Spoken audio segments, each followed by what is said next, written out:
Trevor the traction engine is old-fashioned, but he doesn't care. He knows that he is really useful, like his friend Edward, the blue engine. Early one morning, Trevor was chuffing about the vicarage orchard. He had important news for Edward. The vicar says that not all children are able to have holidays by the sea, so he's having a garden party to raise money for a seaside trip. I'm going to be the star attraction, chatted Trevor, giving rides to all the visitors. The vicar is putting up posters all about it. I'd like to help too, sighed Edward, but without my rails, I wouldn't be much good at a garden party.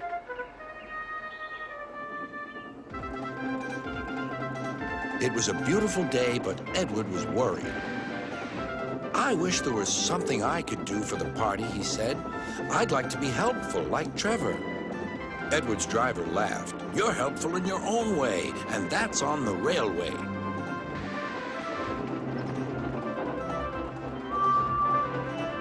Next day, it was Trevor's turn to look disappointed. He had bad news. The vicar's been so busy that he forgot to put up the posters. Now no one will know about the party. But Edward had an idea. Don't worry, he said.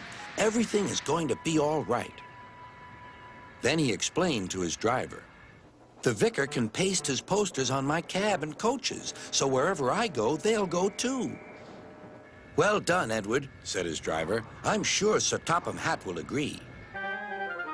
As indeed he did. Edward steamed happily through the stations collecting his passengers. Look, they said, the vicar is holding a party. We must go to that. Later, Trevor was resting in the orchard shed when Bertie rolled by. Hello, Trevor. Why are you dozing there like an old stick in the mud? I'm not dozing. I'm resting, replied Trevor. Then he told Bertie about the vicar's party. I'll be there too, boasted Bertie. I'm not sure people will want to ride on an old traction engine after traveling in a smart red bus like me. The party day arrived. It had rained heavily during the night, and the orchard ground was soaked. Rain and mud won't spoil my day, said Trevor. No, indeed, agreed his driver. We'll stay on the road, then we won't get bogged down.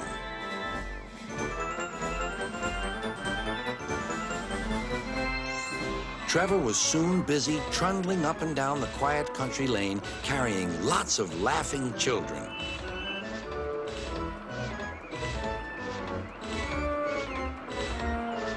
He was just turning a corner when he heard Bertie. Hello, old-timer. I'm taking everyone to the party. People have come from all over the island.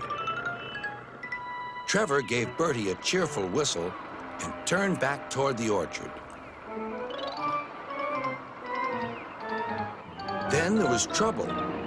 Help, I'm stuck, shouted Bertie. His wheels had sunk deep in the orchard mud. Terence the tractor arrived just in time. I'm the one who has to plow fields, laughed Terence. We'd better get you out of here. Using strong ropes, Terence and Trevor pulled Bertie clear of the mud. This will teach Bertie a thing or two, Trevor chuffed to himself. At last, Bertie was on the road again. Thank you, Trevor. You're not a stick in the mud at all. No, smiled Trevor, but you were, just for a little while. That evening, the vicar arrived to see Edward and his driver. Thanks to your good idea about the posters, hundreds of people paid to come to the party. We've raised lots of money for the children.